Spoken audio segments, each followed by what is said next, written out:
Bienvenidos de nuevo a Detrás de la Noticia en RT. Aquí analizamos algunos de los temas noticiosos más destacados de la semana de una perspectiva distinta a otros medios de comunicación. Comenzamos. Masacre en México. Sicarios han confesado el brutal asesinato de los 43 estudiantes de Ayotzinapa desaparecidos desde septiembre en el municipio de Iguala. La matanza de los jóvenes ha dejado a la nación latinoamericana con indignación e ira. Miles de mexicanos han protestado la grave situación de inseguridad e impunidad en el país y la falta de acción del gobierno nacional. Y las llamadas para la renuncia del presidente Enrique Peña Nieto van en aumento.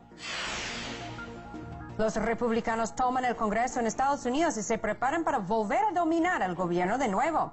Las elecciones legislativas y regionales del pasado 4 de noviembre trajeron grandes victorias para los conservadores en el país norteamericano, mientras los demócratas y progresistas pierden poder. Durante la gestión de Obama, el poder republicano ha incrementado, ahora logrando una mayoría en las dos cámaras del Congreso y al nivel de gobernadores no visto desde hace 70 años. Un intercambio de prisioneros así ha pedido el New York Times en el caso de los 3 cubanos encarcelados desde hace 15 años en Estados Unidos y el estadounidense Alan Gross, convicto en Cuba por espionaje. El periódico estadounidense sugiere la solución al gobierno de Obama de resolver dos situaciones con un simple gesto de buena voluntad. El Times también ha reiterado la necesidad de levantar el bloqueo contra Cuba impuesto por Washington hace más de medio siglo. México está ardiendo luego de la desaparición de 43 estudiantes normalistas de la zona de Iguala en el estado de Guerrero desde finales de septiembre. Y ahora 3 sicarios del crimen organizado de esa región han confesado el asesinato de este grupo de estudiantes, incluso dando detalles muy gráficos sobre cómo cometieron esa atrocidad. Al mismo tiempo, el alcalde de Iguala, José Luis Abarca, y su esposa han sido detenidos, acusados de haber ordenado a la policía del municipio de atacar a un grupo de esos estudiantes que supuestamente estaban protestando en contra de la alcaldía. Ahora, esta situación ha causado a nivel nacional protestas en México, incluso una marcha que hubo hace días desde Iguala hasta la capital de México, pidiendo la renuncia del presidente Enrique Peña Nieto. También existen especulaciones sobre motivos políticos detrás de la desaparición o el asesinato de estos estudiantes que estaban estudiando en una pequeña escuela progresista en esa región. Y esto ha causado indignación, ira a lo largo de México. Piden respuestas y piden fin a la impunidad. Vamos a ver más sobre ese tema a continuación. La situación en México cada día más crítica. Las marchas por los 43 desaparecidos hace más de un mes en Iguala han abarcado todo el país y se han vuelto violentas en algunos casos. La gente, cansada de la impunidad del crimen organizado y la inacción de las autoridades, vuelve sus clamores contra el poder estatal, enviando un mensaje explícito al presidente Nieto. Que renuncie, y vivos se los llevaron y vivos los queremos. Que renuncie y que queremos la verdad. Aunque la Procuraduría General de México declaró haber detenido a varios miembros del cártel Guerreros Unidos, la principal banda criminal del estado de Guerrero involucrada en la masacre, e hizo públicas sus confidencias de que habían ejecutado y quemado a los 43 estudiantes. Las familias de los desaparecidos rechazaron la información oficial y la forma en que se están realizando las pesquisas. Llegamos a ese acuerdo de que todo de la Fuerza Federal acompañaría a los padres de familia a hacer las búsquedas en los lugares donde nosotros nos daban como lugares donde podríamos encontrar a nuestros hijos. Íbamos ahí, pero no iba la fuerza pública, no iba hasta el lugar donde nosotros queríamos. Entonces nomás recorría y se regresaba. Entonces dijimos, pues no es un trabajo serio. Así, a pesar de que la investigación parece avanzar, el pueblo mexicano no se conforma con el ritmo de la misma y, sobre todo, no quiere permitir que hechos como el de Iguala tengan lugar en el futuro. Los mexicanos están cansados de la complicidad del poder con el crimen organizado, algo claramente demostrado en este último caso de los estudiantes, así como de la situación de inseguridad que no mejora con el tiempo. Según muchos, detrás solo se encuentra el interés del gobierno nacional por enriquecerse. Esta fue la gotita que derramó el vaso. Y me da esperanza porque reveló una sociedad que no estaba tan conformista como se pensaba, que no estaba tan resignada como se pensaba. Yo les reclamo a las autoridades de hoy que me robaron a mí, a México, a los ciudadanos, me despojaron del derecho de sentirme orgulloso de mis autoridades, porque no las tenemos, porque no nos sirven, porque se sirven a ellos y al capital financiero y a los intereses de Estados Unidos. Los expertos coinciden en que se ha alcanzado un punto de inflexión en la mentalidad de los mexicanos y que ahora depende de las autoridades no permitir que esta protesta general se convierta en una revolución popular. Falta ver cómo el equipo de estrategas, que no los estoy viendo, de Peña responden a estos desafíos. Él llamó un pacto nacional, sí, pero es el pacto nacional con los mismos, que ya ni los jóvenes ni la sociedad civil aceptan. Yo creo que hay que salvar la República, porque sí está en llamas, hay que reconocerlo. Es decir, México es uno antes de Ayotzinapa y es otro después de Ayotzinapa. Con el país hirviendo, el presidente Peña Nieto se ausentó para asistir a la cumbre de la APEC en China. Para muchos mexicanos, el mandatario no se ha tomado el tema en serio y no creen que lo vaya a hacer en el futuro. Sin embargo, no tienen otra opción que salir a las calles en señal de solidaridad con las familias de los afectados y a favor de un futuro mejor para su país. Ahora vamos a analizar, conversar más sobre esta situación que vive México y hablamos con Fernando Buenabad. Él es escritor, también es filósofo político y analista. Está con nosotros desde Buenos Aires. Gracias, Fernando, por estar aquí en Detrás de la Noticia. ¿Qué tal, Eva? Te saludo siempre con un saludo fraternal y siempre con un abrazo verdaderamente respetuoso por tu trabajo y por tu desempeño, ¿no? Bueno, Fernando, 3 sicarios, miembros del crimen organizado en México, en la zona de Iguala, han confesado el asesinato de estos 43 estudiantes. No obstante, dudas sobre la veracidad de sus declaraciones. Ahora, ¿quiénes crees que están detrás de la desaparición de los estudiantes y cuáles serían sus motivos? Bueno, sabemos ahora mismo que el responsable directo de toda esta situación es el propio gobierno mexicano.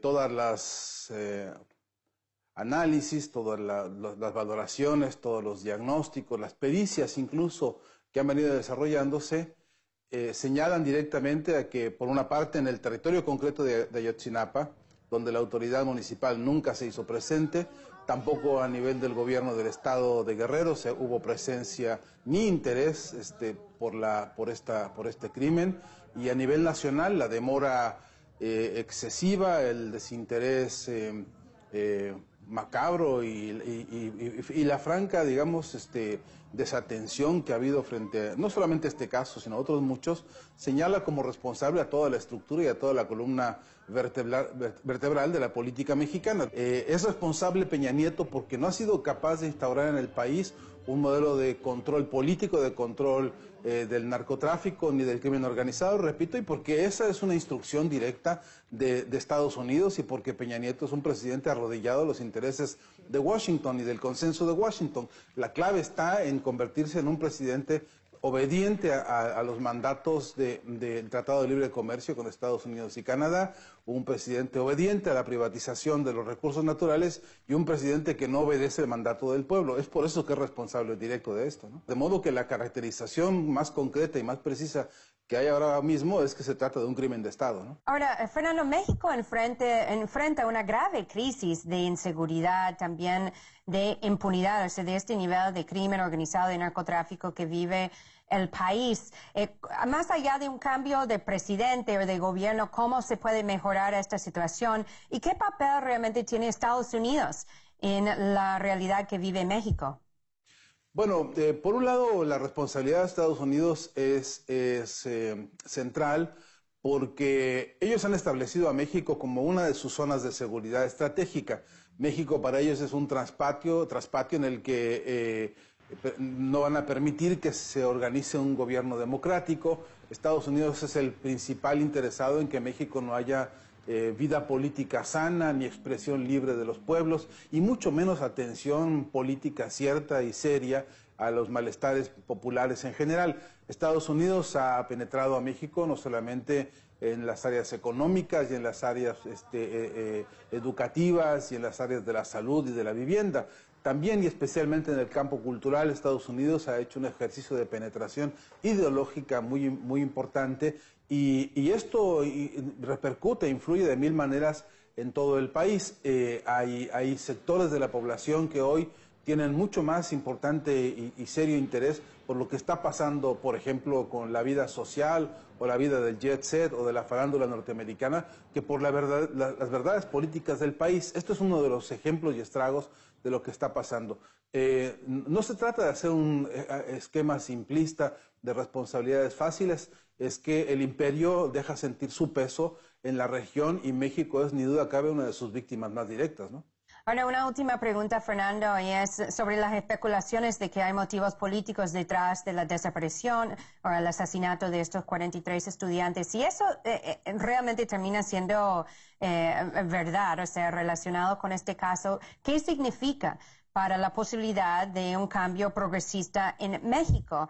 Y tomamos en cuenta que recientemente en dos elecciones presidenciales el candidato López Obrador, el candidato más progresista, pues no alcanzó la victoria electoral. Sí hay posibilidades y hoy más que nunca hay condiciones favorables para que una izquierda sensata logre hacer en primer lugar una autocrítica profunda de la mano de los movimientos sociales que están activados ahora mismo, de los estudiantes de Ayotzinapa, de los padres de las víctimas de los asesinados y de los desaparecidos, que son los que ahora mismo dirigen y empuñan digamos, los argumentos políticos más profundos. Si los partidos de izquierda entienden que no deben ser arribistas, que no deben ser oportunistas, que deben acompañar estos movimientos y deben aprender hombro con hombro de los pueblos a combatir y a combatir democráticamente, tendremos muchas oportunidades reales de que en México haya una transición hacia un gobierno que sea verdaderamente más parecido a su pueblo. No obstante, eso no es un camino fácil, no es un camino mágico ni inmediato, pero no me cabe la menor duda de que si hubiera que escoger condiciones idóneas para semejante avance de las fuerzas de izquierda en México, es, ni duda cabe, una oportunidad magnífica, ¿no? Bueno, vamos a seguir los desarrollos de esta situación que ha sucedido en México y agradecemos muchísimo a la participación y el análisis de Fernando Buenavad con nosotros hoy en Detrás de la Noticia. Gracias, Fernando. Un abrazo y hasta siempre. Los 43 estudiantes desaparecidos en México venían de una escuela así conocido como progresista, activamente involucrado en la lucha por la justicia social. Algunos especulan de que su desaparición pudiera ser un intento de neutralizar cualquier esfuerzo para promover un cambio progresista en México.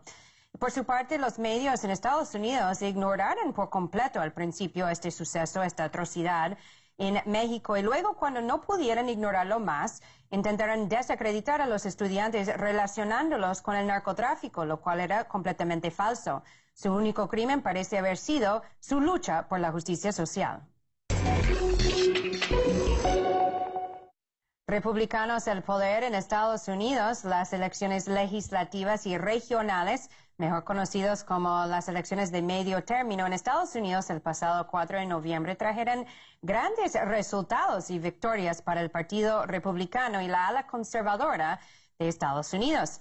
Lograron alcanzar una mayoría en la Cámara de Representantes que no habían tenido desde la época de Truman en 1946. También lograron una mayoría contundente en el Senado, que estaba durante muchos años en manos del Partido Demócrata. Al mismo tiempo, los republicanos alcanzaron una mayoría formidable a nivel de los estados, las gobernaciones en el país, lo cual representa un giro bastante notable hacia la derecha en Estados Unidos. Ahora, hubo altos niveles de abstención, solamente 36% de los votantes participaron en estas elecciones. Eso significa que casi 70% pues no votaron, y eso también son cifras que no se han visto en el país a ese nivel desde hace alrededor de 70 años. Pero realmente, ¿qué significa esto para los próximos años que quedan del mandato del presidente Obama? Está en peligro ahora su reforma de salud, que fue aprobada ya hasta hace varios años, además de la propuesta que ha hecho para una reforma migratoria. ¿Obama se va a quedar como un presidente sin poder para los próximos 2 años? Vamos a ver más sobre este tema a continuación. En Estados Unidos, las elecciones parlamentarias han terminado con un triunfo republicano. Este partido ha logrado de forma segura la mayoría en el Senado y ha ampliado el dominio que tenía en la Cámara de Representantes, batiendo su propio récord. Tendremos el mayor número de republicanos en las cámaras ocupando los escaños legislativos en la historia del país. Ha sido una noche histórica a todos los niveles y también un rechazo directo a la agenda de Obama. El Partido Demócrata, que había llevado a Barack Obama al poder, ha sufrido una significativa derrota. Actualmente, el presidente se enfrenta a 2 años más de mandato con bajos niveles de popularidad y varias iniciativas pendientes, que ahora tendrán que avanzar por un camino aún más complicado. Pero Obama, a su vez, ratificó que llevaría adelante la esperada y aplazada reforma migratoria, aunque para ello tendrá que enfrentarse a todo el Congreso. Antes de fin de año vamos a llevar a cabo todas las acciones legales que podamos para mejorar el funcionamiento de nuestro sistema migratorio, lo que nos permitirá aumentar los recursos adicionales para la frontera, foco de preocupación para la mayoría de los estadounidenses. Los republicanos advierten que el presidente está jugando con fuego. Alegan que la población ha concedido un voto de confianza a las políticas conservadoras y no a la gestión actual. Nuestro sistema de inmigración está roto y requiere nuestro trabajo. He dejado claro al presidente que si actúa de manera unilateral, por su propia cuenta, abusando de su autoridad, va a envenenar el pozo, y no habrá ninguna posibilidad de una reforma migratoria en este Congreso. Muchos sostienen que el mandatario ha perdido todo su margen de maniobra política, y los líderes republicanos del nuevo Congreso ya han adelantado que sus retos serán, entre otros, intentar revocar la reforma sanitaria y reducir la deuda pública. El posible acuerdo con Irán y el hecho de suavizar las sanciones contra Teherán, así como el levantamiento del bloqueo contra Cuba, serían los puntos en los que pueden darse mayores fricciones con el presidente Obama. Y esta confrontación, según algunos expertos, podría conducir al fracaso de las próximas presidenciales en Estados Unidos. Si se van a pasar los 2 años que quedan combatiendo entre sí en vez de actuar, no será posible generar una imagen positiva de ningún candidato para las elecciones del 2016. No importa que sea demócrata o republicano, los norteamericanos no van a creer en él. De este modo, la tarea número 1 del Congreso renovado y del presidente Obama es buscar un compromiso para introducir en el país los cambios que se consideren factibles. Además, deben aprender la lección de unas elecciones legislativas en las que se abstuvieron tanto la juventud como las minorías, con el fin de restaurar la esperanza y el optimismo de toda la nación. Ahora para analizar y conversar un poco más sobre estas elecciones de medio término en Estados Unidos y lo que significa ahora para el ambiente político en el país, hablamos con Miguel Sarmiento. Él es periodista, está con nosotros desde Miami. Gracias, Miguel, por estar aquí detrás de la noticia. Hola, Eva, ¿cómo estás? Gracias por tenerme en tu programa. Sí, Miguel, ¿por qué crees que el Partido Republicano alcanzó una mayoría tan contundente, tanto en el Senado como en la Cámara de Representantes? ¿Esto refleja un nivel de descontento con las políticas de Obama? Hay varios factores que contribuyeron a la abrumadora mayoría que lograron los republicanos en estas elecciones. El factor principal es el fallo de la Corte Suprema de Justicia, del Tribunal Supremo de Justicia de los Estados Unidos, cuando declaró que el dinero, el capital, tiene libertad de expresión. Y en otro fallo, otros fallos más, donde ha limitado el acceso del ciudadano común y corriente al voto. Estas dos causas han sido promovidas desde hace mucho rato por las organizaciones republicanas que tienen un interés en lograr un golpe de Estado capitalista, ya que tienen el control de la Corte Suprema, tienen el control de la Cámara Alta, el Senado, y de la Cámara Baja, la Casa de Representantes. Solamente les queda la Casa Blanca. Miguel, ahora tenemos una mayoría republicana en el Senado, en la Cámara de Representantes y también a nivel de gobernaciones. Esto significa así un giro en el país hacia el control y el poder de la derecha más conservadora también. ¿En qué ambiente existe en Estados Unidos ahora un poder y una influencia de los progresistas tanto como de la llamada izquierda? El electorado habló, pero no fue el electorado en sí, fue el capital, la cantidad de millones de dólares que se invirtieron en estas campañas de mitad de término. Llegó a los 6.000 millones de dólares, no solamente por parte de los republicanos.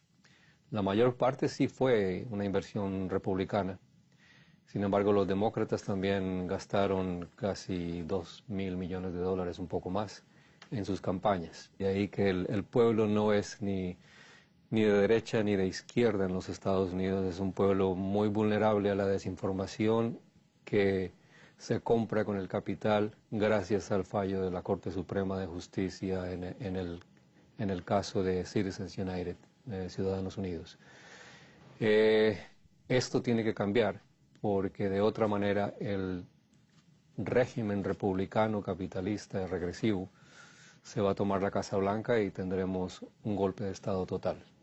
Ahora una última pregunta, Miguel, y es sobre lo que han sido esfuerzos dentro del Congreso estadounidense durante, los últimos meses para promover y aprobar sanciones contra Venezuela. ¿Crees que ahora con esa mayoría que tienen los republicanos, no solamente en la Cámara de Representantes, sino también en el Senado, pueden ya impulsar esas sanciones contra Venezuela? ¿Y qué puede significar también esta presencia republicana tan notable en el Congreso en cuanto a las relaciones de Estados Unidos hacia Cuba?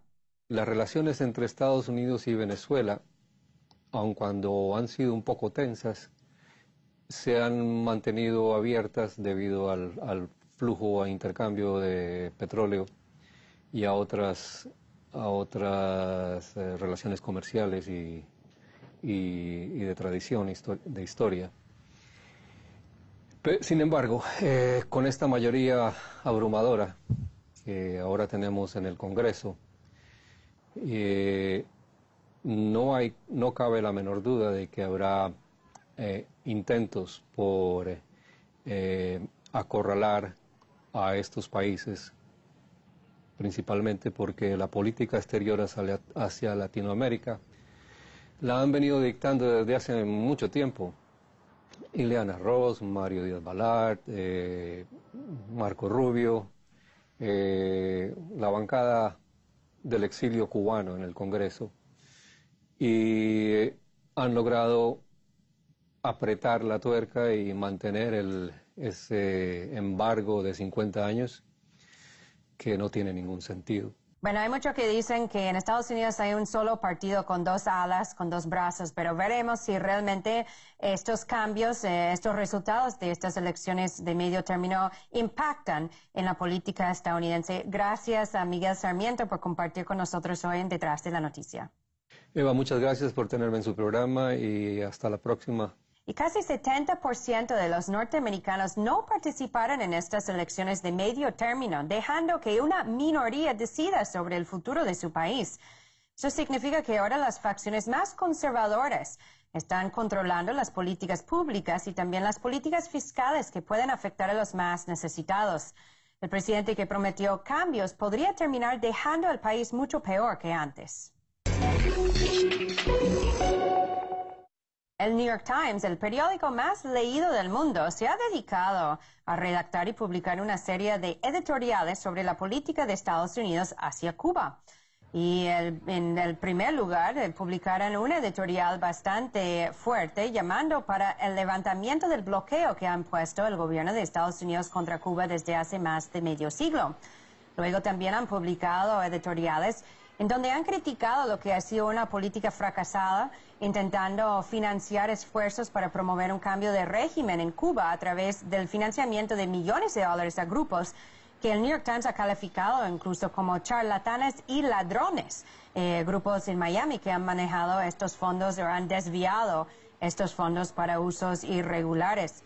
Ahora también el New York Times ha hecho una propuesta al gobierno de Estados Unidos para un intercambio de prisioneros, así para lograr también un gesto de buena voluntad entre los dos países que puede abrir un mejoramiento de relaciones. Ha propuesto la liberación, el intercambio, liberando a los 3 cubanos que han sido convictos en Estados Unidos por cargos relacionados con el espionaje. En principio eran 5, pero 2 de ellos ya han cumplido sus sentencias y quedaron en libertad, mientras 3 han quedado aún encarcelados con sentencias ya bastante largas, a cambio de la liberación de Alan Gross, un subcontratista de la USAID que fue detenido en Cuba desde hace varios años por cargos también relacionados con espionaje. Vamos a escuchar un comentario sobre este tema. El pueblo cubano está preparado, entiendo yo, para aceptar con beneplácito que se produzca este cambio y que pueda salir el terrorista Alan Gross o el mercenario Alan Gross para que regresen los patriotas cubanos, que 2 de los cuales ya están aquí en Cuba, pero los 3 que quedan después de haber cumplido casi 15 años ya fuera. Sería un paso que convendría a las 2 partes, porque convendría también a la posibilidad de que se normalicen algo las relaciones entre Cuba y Estados Unidos.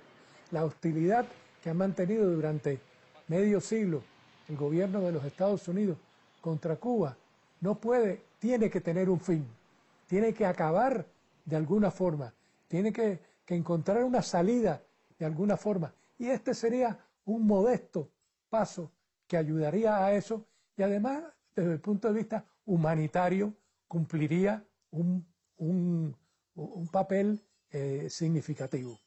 Y lo que está publicando el New York Times no solamente representa un sentimiento del pueblo estadounidense, sino también la opinión mundial. De nuevo, hace poco, en Naciones Unidas, en la Asamblea General, una mayoría contundente votaron en contra del bloqueo que mantiene Washington contra Cuba. Y el sentimiento en Estados Unidos del pueblo en contra de ese bloqueo no solamente es porque ha sido una política fracasada y ha causado daños incontables hacia el pueblo cubano, sino también ha limitado las libertades del propio pueblo estadounidense.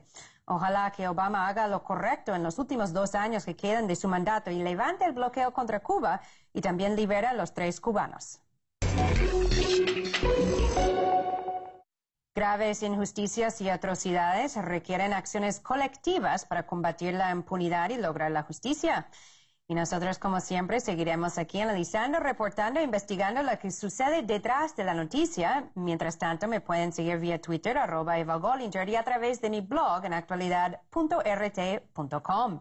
Muchísimas gracias por estar con nosotros y hasta la próxima.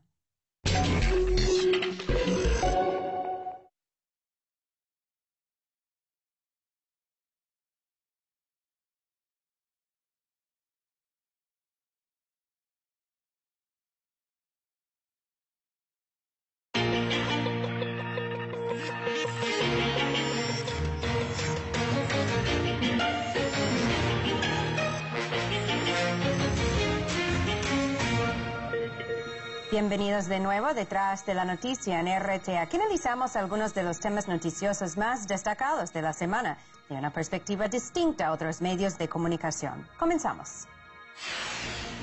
Masacre en México. Sicarios han confesado el brutal asesinato de los 43 estudiantes de Ayotzinapa desaparecidos desde septiembre en el municipio de Iguala.